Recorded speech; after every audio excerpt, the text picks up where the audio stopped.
end of today's tour. If you're joining us over from Facebook Live, we welcome you as well.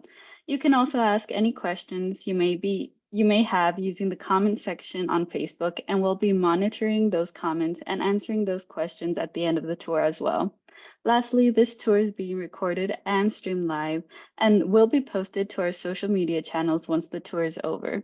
If you would like to rewatch this tour or any other tours put on by the Timken Museum previously, please check out our Facebook page to find those. Without further ado, I'm so excited to introduce our docent Eleanor, who will be presenting Fashion by Sargent. Thank you so much for being with us today. I'll turn things over to you, docent Eleanor. Yes, good morning, everyone. Greetings and welcome to today's virtual tour with the Timken Museum. My name is Eleanor Merlin. I'm delighted to be with you for today's tour entitled Fashioned by Sargent. John Singer Sargent became the darling painter of the upper classes on both sides of the Atlantic from the late 1800s through the turn of the century. His sitters had noble lineages and cascading jewels and paid six figures in today's money for the privilege of being painted by him. The turn of the 20th century never looked so glamorous as when captured by his brush.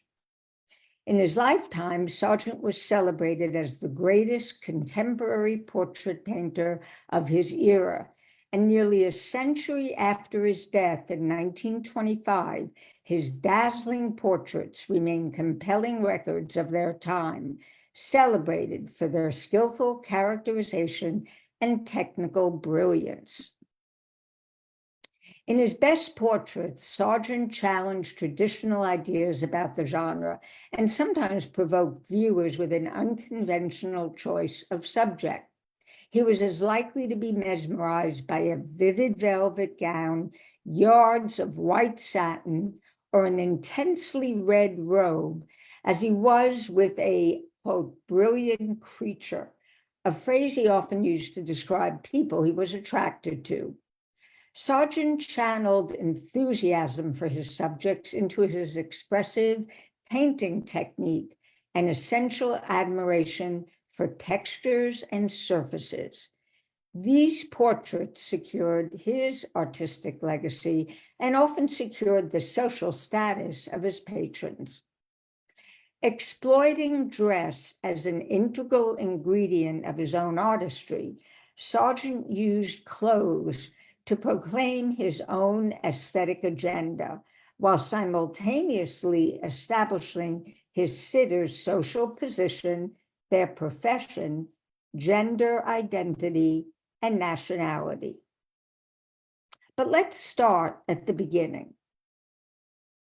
John Singer Sargent was born in Florence in 1856 to unconventional American parents who'd come to Europe to get over the death of their firstborn, and as one biographer put it, forgot to come home.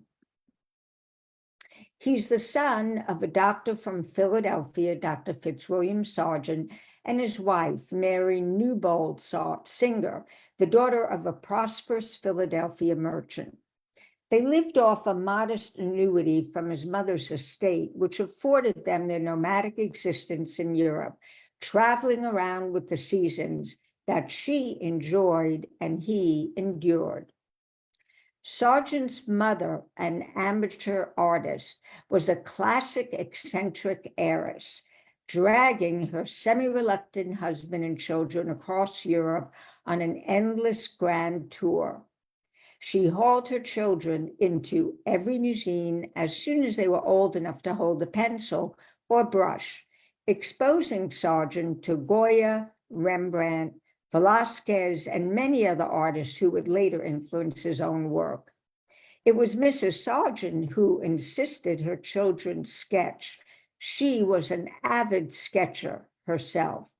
And it was really through this that Sargent acquired very early on this passion for art. And he was very, very talented. His father taught him the academics, and by the time he was 18, Sargent was fluent in art, music, and literature, speaking 4 languages.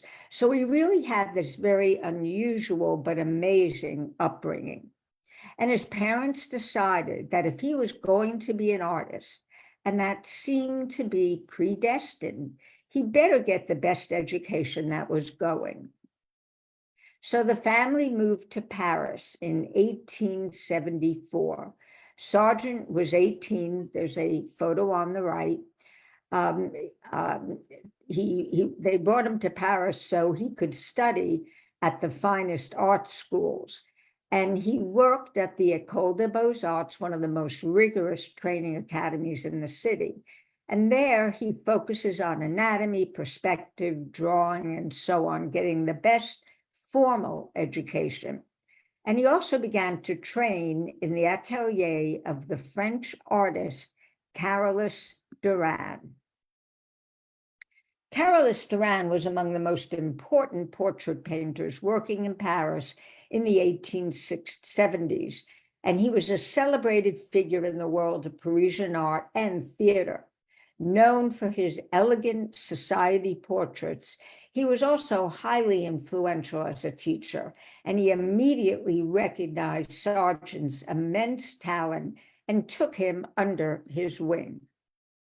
He introduced Sargent to an entirely different way of painting. And I'm showing you a work by Duran on the right, which could pass as a Sargent.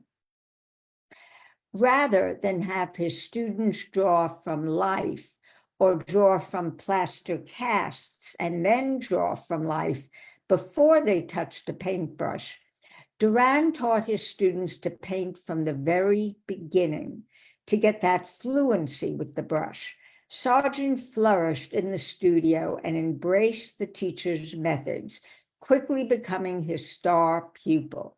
And by the time he's ready to leave 5 years later, he creates an homage to Duran, this stunning portrait from 1879. This portrait was dedicated to his master, and it was painted at the moment when he was becoming independent. And he captures here the personality of Carolus Duran, rather intense, bohemian, a flamboyant character. You look at the body language, the sort of casual way he's posed, leaning forward, the cane, the elegant hands, and the way the whites of the cuffs and the collar and the handkerchief. And don't miss that little dot, that red dot, his Légion d'honneur, that commemorative. So he may have been very bohemian, but he's also an establishment figure. The portrait's inscribed to my dear master, Carolus Duran, from your affectionate student. You can't see that, but it's in the upper right. But it's also a declaration of independence. One American journalist noted that no American had ever painted with such quiet mastery, equaling the French on their own ground. And remember this comment, we're going to come back to it. The painting was a huge success at the Salon, winning an award for Sargent and seeming to secure his destiny as a portraitist. Now, let me digress just for a moment to say a few words about the Paris Salon. The Salon was the way an artist built his or her reputation in both critical and public arenas. And I'm showing you here a wonderful print by the French artist Honoré Daumier, which is called The Promenade of the Influential Critic. And it's from 1865. And you can see him strolling through the Salon exhibition while artists around him are tipping their hats, hoping he'll notice their work. The Salon was a juried exhibition, and it was huge. In 1884, it was visited by 300,000 visitors and showed 5,000 works, and they were just stacked, one atop another. It was one of the most major social and artistic events of the season, extensively reviewed. And it didn't only count that your painting was accepted by the jury, it counted where it was displayed. and to be hung in the space. In other words, at eye level instead of way up there or skied, as they called it. That was extremely important because in that promenade of the influential critic, he's probably only looking at things at eye level. So in brief, it was necessary to be accepted by the Paris Salon to have any chance of success as an artist. And there were plenty of portraitists in Paris at the time. So Sargent knew he needed an edge to stand out and to get ahead. And I'm showing you here in the middle Durand's photograph, so you can see that Sargent's likeness is very true to nature indeed. And on the right is a cartoon identifying Carolus as the Marquis of Mephisto. Cartoonists loved Sargent, and throughout his career, these cartoons were a staple of the social digestion of Sargent's art and character. Now, of course, Sargent was training to be a portrait painter, and he knew that portraiture was going to be his forte, portraiture being one of the best ways for an artist to earn a living at the time.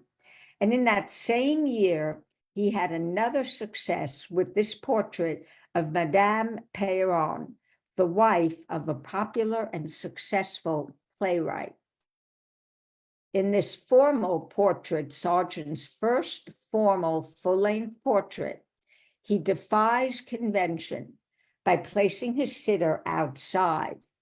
He unites the narrow vertical format with a high vantage point and signifies his modernist credentials by placing the elegant dressed Marie against a verdant green lawn punctuated by blossoming crocuses. One critic wrote of the painting that it was favorably strange. She wears a sheath-like black dress, and I love the way she's kicking up that hem that's in movement, and then posed against this ravishing landscape behind, very freely painted. In Piron's, and this takes place in Piron's parents' country estate in the Savoy in the south of France. 2 years later, at age 25, Sargent painted his first full-length male portrait, Dr. Pazzi at Home. Samuel Jean Pazzi was one of the most fascinating and notorious men in Paris. He was a 35-year-old gynecologist. In fact, he was called the father of French gynecology, but he was good-looking, dynamic, and charismatic. He was a married man, but he was also a womanizer, known to have been involved in many affairs, including with the legendary Sarah Bernhardt, among other artists and dancers. The work departs significantly from the usual format, the usual academic portraits of doctors, and it's certainly different from how Pazzi represented himself to the public, as you see in this photo on the left. Sargent's admiration for his charismatic sitter is evident in the dramatic portrait. The artist portrays the worldly man in an almost ecclesiastical mode. He's got this crimson costume that reference images of popes and cardinals by the old masters.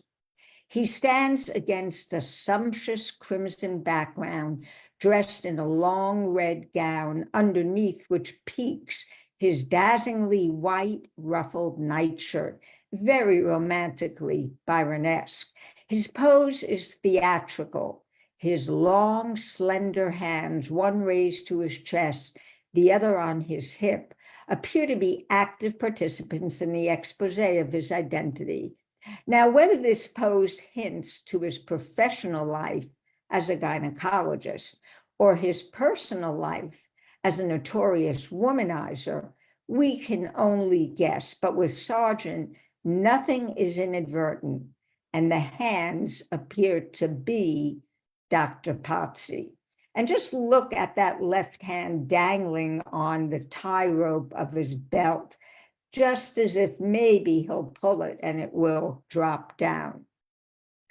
The risk-taking and unmasculine pose and attire made sure that Sargent was noticed early on, and Dr. Pottsy liked the risk.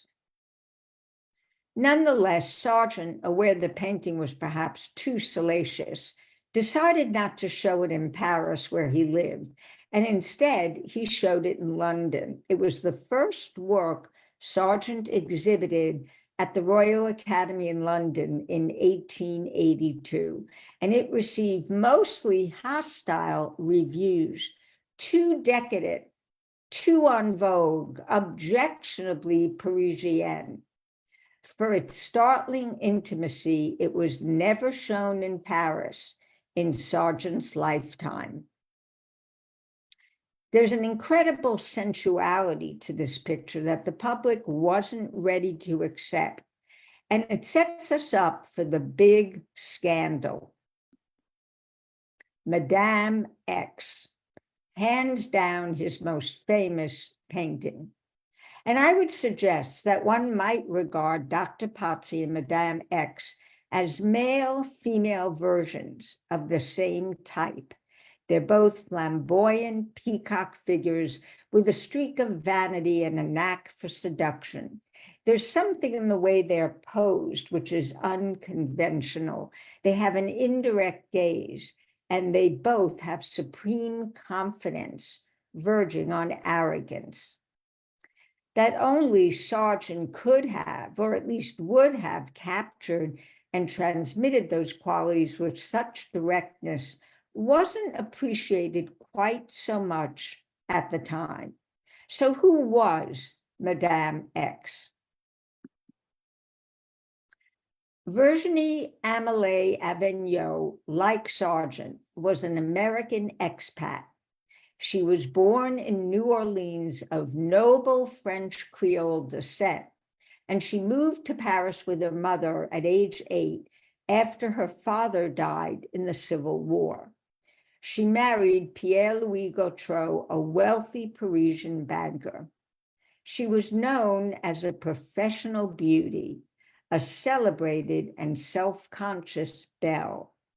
The American painter Edward Simmons, who was then a student in Paris, described her as, and I quote, black as spades and white as milk, and something about her gave you the impression of infinite proportion, infinite grace, and infinite balance.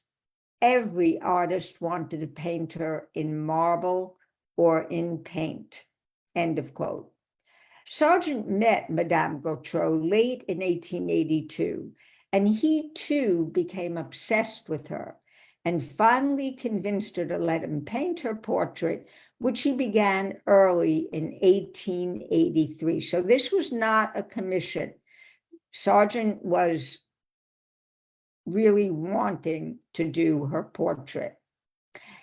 And she was not a very cooperative sitter. It took Sargent over a year to complete the portrait.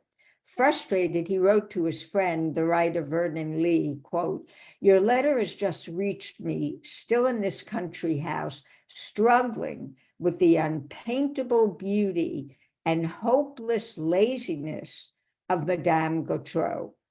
Here are just some of the over 30 sketches he did, struggling to find the right pose, working over and over again in pencil, watercolor, and oils. He was taken with her distinctive profile, which you see in these works, and of course, in the final portrait. Here's an image of the portrait as it was displayed at the Salon of 1884. Look at the strap off the shoulder. Well, critics likely could not wait to say to Madame Gautreau's portrait what they'd never say to her face. Sargent's friend Vernon Lee described the painting at the Salon as surrounded by shoals of astonished and jiving women.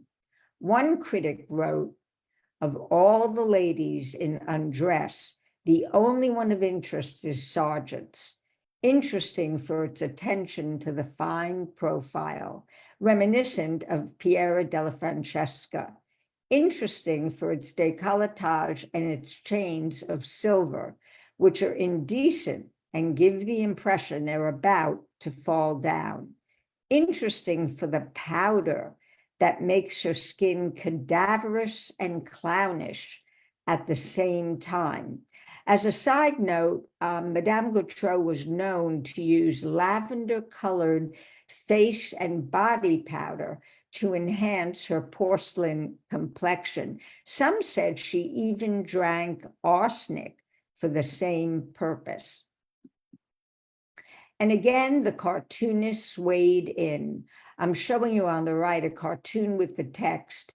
Here's the new model for the Ace of Hearts.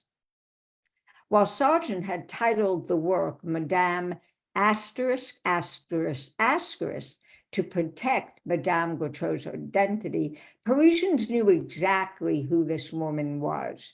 And on opening night, she and her mother rushed to Sargent's studio in tears, and they begged him to remove the portrait from the salon, exclaiming, I quote, "My daughter is lost. All of Paris mocks her. She'll be forced to flee if she doesn't die of chagrin." But Sargent stood by the painting, and only later, after the exhibition closed, did he capitulate and repaint the strap. But by then, the damage had been done.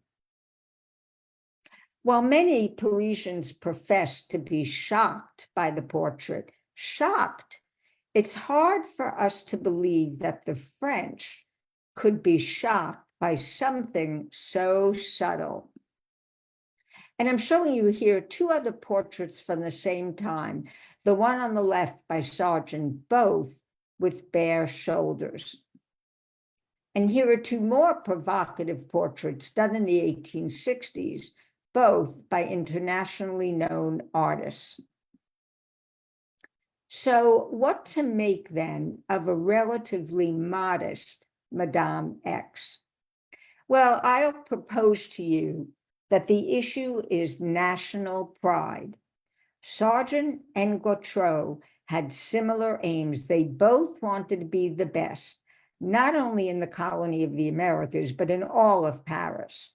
And to a great extent, they both succeeded, the most beautiful woman and the most skilled painter. But there was one obstacle they could never overcome, and that was they could never be French. While Madame Gautreau retreated from society for a while, she recovered enough to have her portrait done again by Gustave Courtois, a French painter. And note the strap. And here we have modern day corollary of Kate Blanchett, who turned up to the premiere of A Star is Born at the 2018 Venice Film Festival, ready for her Madame X moment in a black Armani gown with feathered detailing. After Madame X, Sargent was ostracized and commissions dried up. He talks about giving up art. He's so discouraged. His old friend, Henry James, encourages Sargent to join him in England and make a fresh start. And he does, taking the painting with him.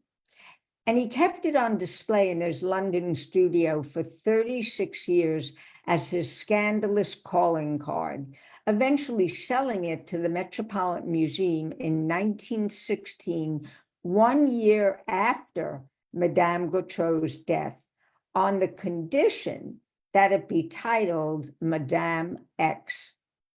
According to the Met, when Sargent sold them the piece, he wrote to the director, quote, "I suppose it's the best thing I've ever done. I would let the Metropolitan Museum have it for £1,000.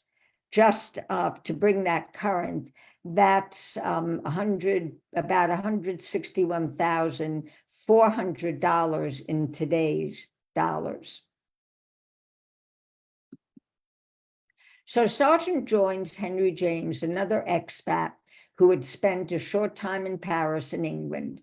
And here is Sargent's wonderful portrait of James, given to him to celebrate his 70th birthday in 1913, shortly after James had been nominated for the Nobel Prize for Literature. He's at the top of his career. And I'm showing you a photo of James, so we might get a sense of how Sargent really flattered his subjects at times. He makes James look like a statesman, like someone who should be respected in so many ways, particularly for the strength of his intellect, his sense of command. And that all comes together in how he spotlights his face and the somewhat unusual pose of his left hand. Well, despite James's support, Sargent struggles initially in London. The British aristocracy were wary of such a scandalous painter, and his breakthrough comes not in England as a portrait painter, but in America. In 1887, he is invited by Henry Marquand, a banker, chairman of the Met Trustees, the museum, to come to America to paint his wife.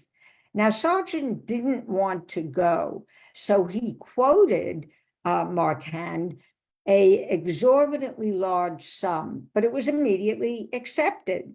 So he comes to America, and rather to his surprise, he finds he's treated as a sort of celebrity. He's been exhibiting in America, but even so, he is stunned by his reception. And here's Mrs. Marquand. Now, this is a very correct and proper portrait, like a sort of colonial dame with her lace shawl and in her Georgian armchair and discreet dress. She looks very placid and content. But other Americans didn't want to be painted quite so demurely, one being Isabella Stewart Gardner. Now, many of you may know Isabella Stewart Gardner. She was daring and unconventional, and she created one of the great private art collections in America. The museum bearing her name, which is housed in a specially built Italian Renaissance-style palazzo in Boston, is a testament to her discerning eye and determination. She was an enigmatic individual who used art, fashion, and photography to cultivate her image. And you see here one of the rare photographs she permitted to be taken. She really needed to curate her image in the world. In 1886, when in England, she initiated a meeting with Sargent through their mutual friend, good old Henry James, and it was a meeting which developed into a lifelong friendship. She saw Madame X in Sargent's studio, and rather than avoid this type of drama, Gardner sought it out and soon commissioned him to paint her portrait. And here's what Sargent created. Now, Gardner conspired with Sargent to create a similarly progressive work of art, and the result was this magnificent and provocative fusion of the pair's mutual interests in iconic imagery and fashion, and a shared drive to challenge convention. The portrait exploits Gardner's formidable personality. With her straightforward pose and direct gaze, she has a commanding presence. Her plain décolleté dress is set against a Venetian brocade background, giving her the appearance of a haloed icon. Contemporary viewers in Boston, accustomed to more conventional and flattering portraits, were sort of mystified by Gardner's boldness. And while it was exhibited to great acclaim at Boston's St. Botolph's Club, the work inspired gossip and legend. Someone jokingly titled it "Woman an Enigma," while others believed that the sensuous display of flesh deliberately echoed the scandal recently created by Sargent's Madame X.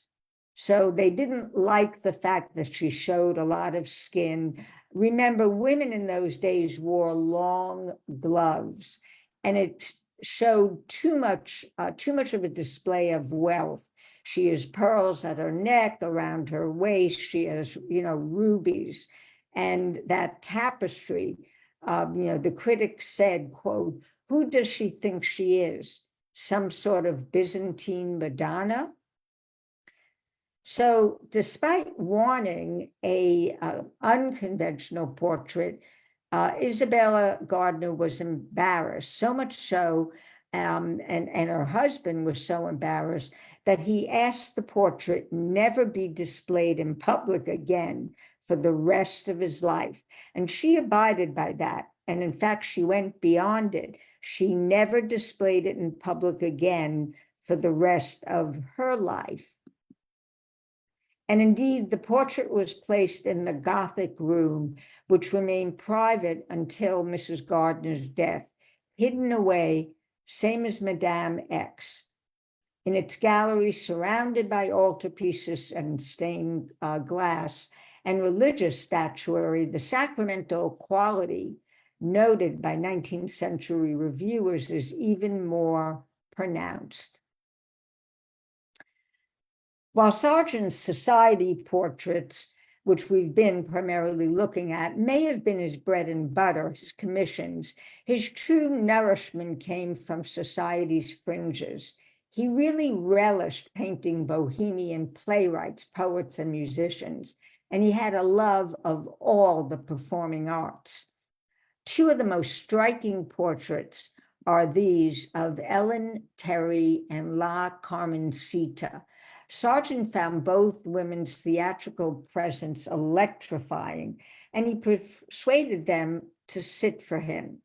On the left is 1889's Ellen Terry as Lady Macbeth, and she was performing at the London Lyceum. Believe it or not, her costume was made using green silk and blue tinsel adorned with thousands of beetle wings to invoke fear by creating the effect of the scales of a serpent. Imagine. Sargent captured the iridescent effect with impressionistic dabs of pigment. The whole outfit, which included a purple velvet cloak, contrasted with Terry's long, dark red hair, plated with gold. And on the right is La Carmencita, an electrifying Spanish-style dancer who was wowing New York wearing this incredible dress, which it's believed belonged to Sargent. In other words, he created the dress. She captivated Sargent, who called her a bewildering, superb creature. So Sargent is making quite a name for himself in the US, and he returns to London, where by the 1980s, he has a sequence of wonderful successes that relaunch him as the preeminent portraitist of his era, both in London and the US. And these two portraits appeared in the Royal Academy in 1893, and they absolutely wowed the public. The universally positive reviews they received finally quashed misgivings that his Madame X had aroused in 1884. So not so long the future, 9 years. Mrs. Hammersley was the wife of a banker and a fashionable London hostess. Sargent has tilted the picture frame to compress the composition so she appears to be springing into action, poised at the edge of the sofa, and she looks like she's going to push herself off and launch herself at us. Sargent really brilliantly characterized her vivacious personality in this very energetic posed and brilliantly colored fuchsia gown. One critic enthused, "The head literally vibrates with life. Never has the spirit of conversation been more actually and vividly embodied." This animated personality signified a new expressiveness in Sargent's portraiture, and critics celebrated it for the astonishing vitality and spontaneity of attitude. Somebody said, I quote, "Mrs. Hammersley is just poised for a moment on the sofa. In a minute, she'll be up, and in that minute, Sargent has painted her," end of quote. So a very different kind of picture. Here's a detail of her face and some of the details of her costume. Sargent sought specifically to make his paintings look spontaneous and freshly painted. But we know from descriptions of him at work that if he painted something he didn't like, rather than try to correct it, he would scrape it off and repaint it. Mrs. Hammersley tells us that he painted her face 16 times before he was happy with the result. So imagine her coming in each day for sittings thinking her face had been done, just to learn Sargent wanted to start all over. And then also in 1892, Sargent painted Lady Agnew of Lochnaw, which was the picture which made Sargent's British portrait reputation and set him up in London, and the great decade of the 90s follows. Here he makes an amazingly direct, sensuous, modern portrait that, according to one critic, brought all London to its feet. Another said, "Lady Agnew knocked everything else off the walls." Suddenly, Sargent, having been an auteur painter, too avant-garde for English taste, becomes the flavor of the month.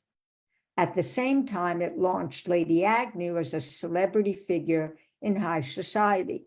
So in Lady Agnew, we have a dazzling portrait of a celebrated beauty. The picture itself sings out. It's a beautiful woman, and its feeling for textures, light, color is just masterful. Painted with brilliant fluency, it shows Sargent's complete mastery of the brush.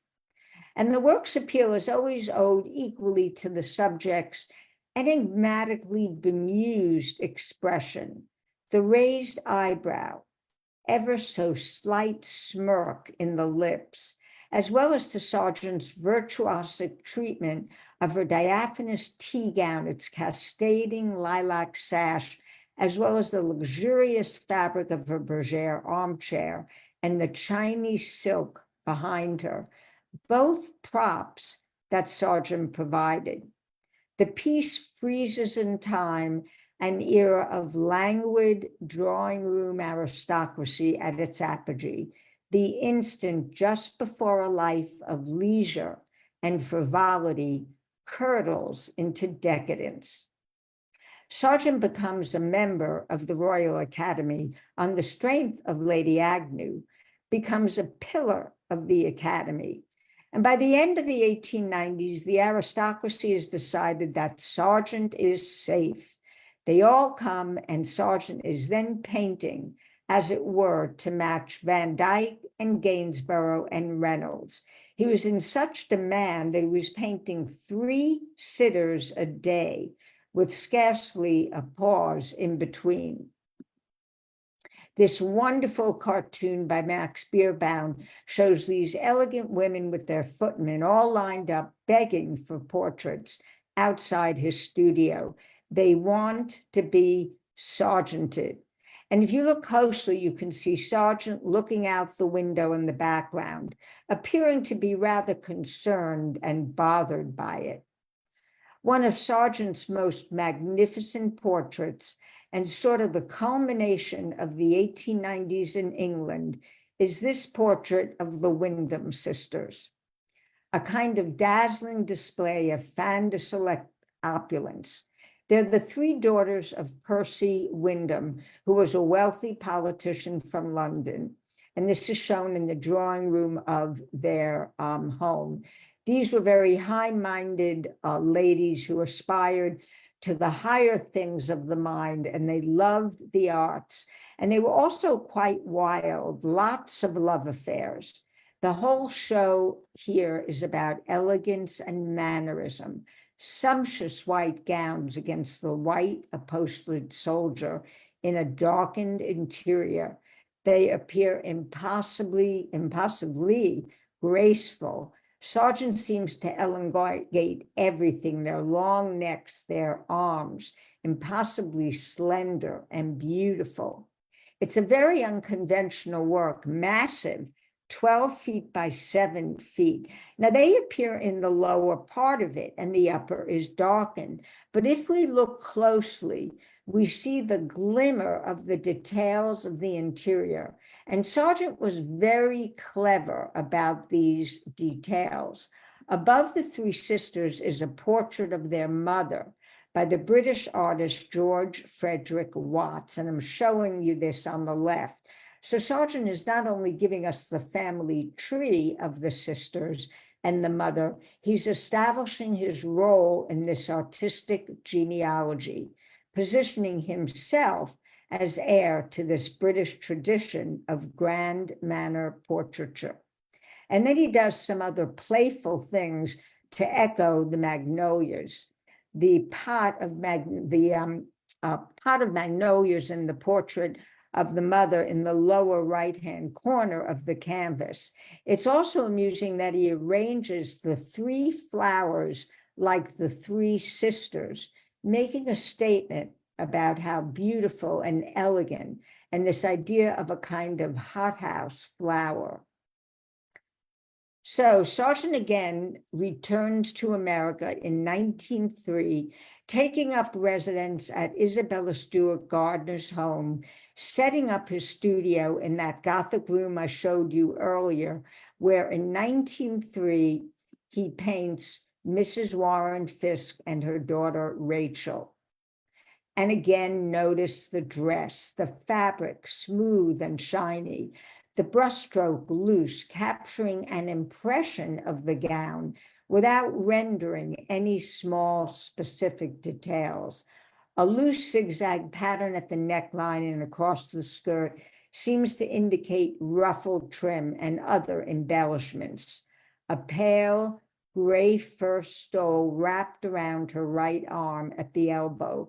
The rest hangs loosely down the side of the chair, and the daughter is just sort of draped in fabric.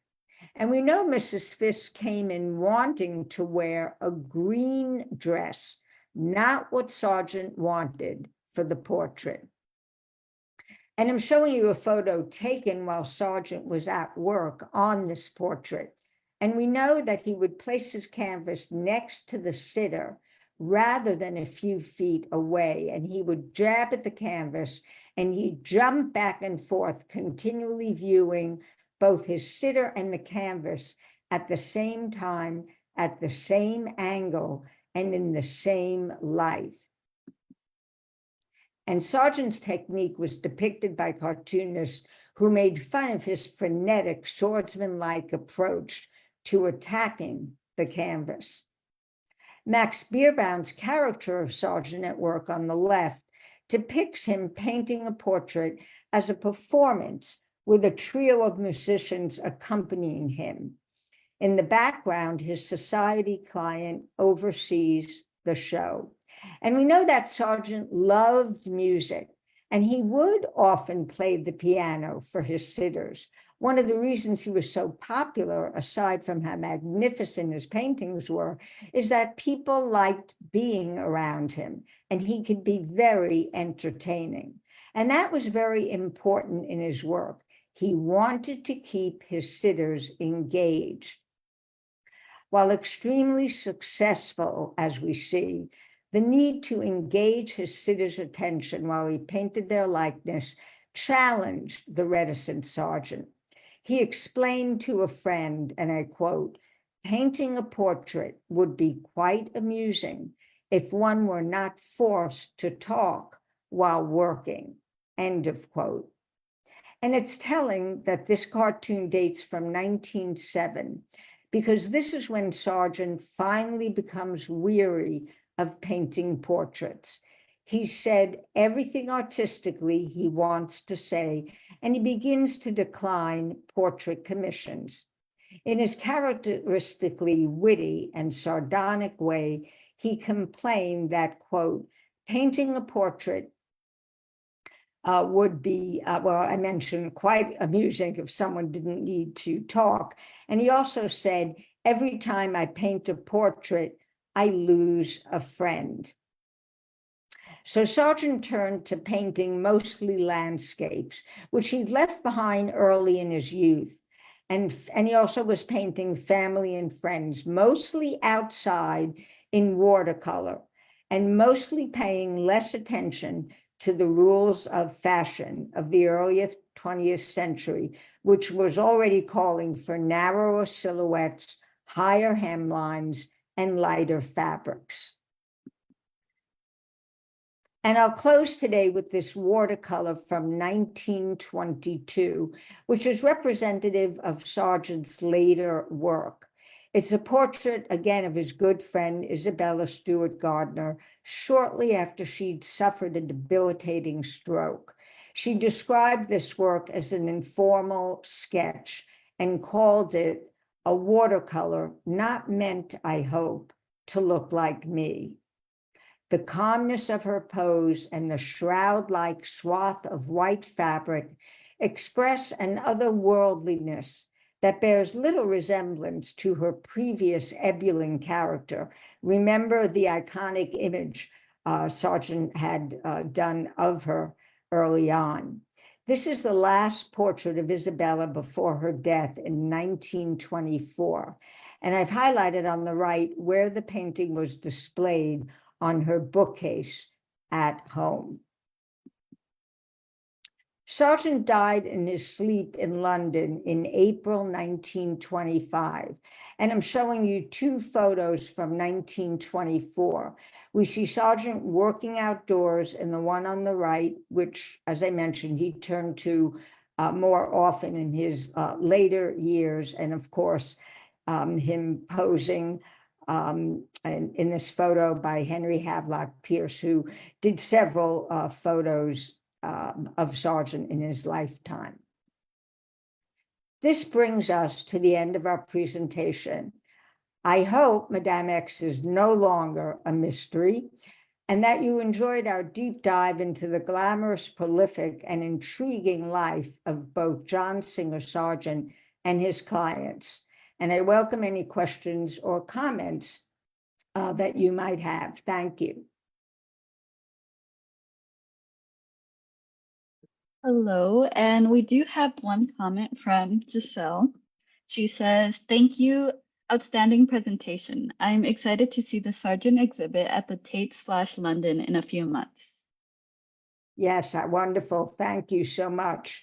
There have been many exhibitions of Sargent. Interestingly, he fell out of favor after the Gilded Age, and we had the Depression, and his glamorous images really fell out of favor pretty much until the 1960s, 70s, and as well should be the case, he is totally back in fashion. The largest number of his works are at the Boston Museum of Art. Boston being, as you know from the presentation, he really viewed it as his home. He did consider himself American. That was often some commentation, was he American? Was he French? Was he British? Everyone wanted to consider him their own, but he did always consider himself American.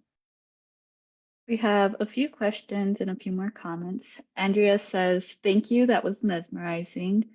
And a question from Ryan S. He's asked, did he live or stay in Paris for extended periods of time to try to appear more French? No, he did not. After he left France with the scandal of Madame X, he had no inclination to go back.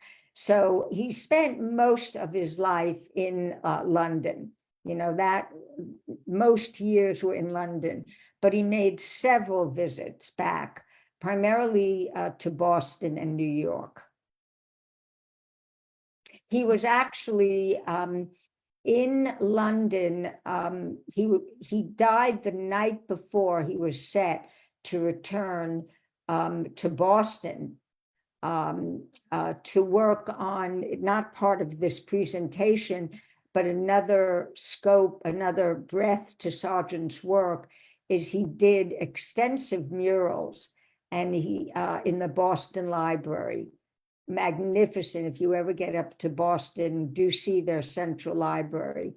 And he went back several times to Boston to work on that. Another question. This one is from Matt. He asks, Oscar Wilde also lived on Tite Street. Did they know each other? Yes, they did.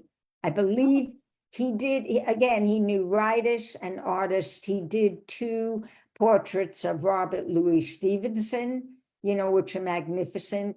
I had to select for this presentation, obviously only a handful, but yes, he did know Oscar Wilde. They did both live on Tite Street. He had 2 studios in London. Tite Street was the one he ended up in. Anthony Marciante says, excellent, thank you. Henny Grossman asks, were his use of loose brushstrokes as a result of the Impressionists? Good question. He never considered himself an impressionist, but he clearly adapted some of their style. He was good friends with Monet. Monet was known to be his, I'd say, best impressionist friend, and he did a number of mostly watercolor images with Monet. But I will tell you, he never wanted to be considered an impressionist. This one is from Facebook. So this could be that he was one of the first fashion illustrators he inspired. I love the presentation. Thank you. Yeah, certainly could be. He was not an illustrator himself. And as I said in the beginning, what was so miraculous about his work was this style of not learning to paint, immediately from live figures. He went right in and started painting with the paintbrush, on the work. And it is quite fantastic. Clearly the images don't meet the real ones, but if you can envision a 12-foot by 7-foot work, I can't even imagine working on such a massive work. Ryan says, it was a very well-focused presentation. Thank you. Thank you, Eleanor. And another question from Facebook says, I will be visiting the Tate in a couple of weeks from Minnesota. This was wonderful. What can you tell us about Sargent's personal life?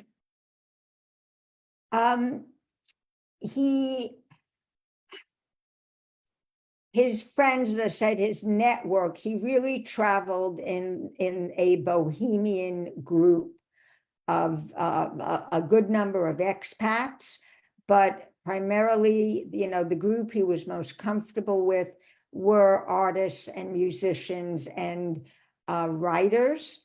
And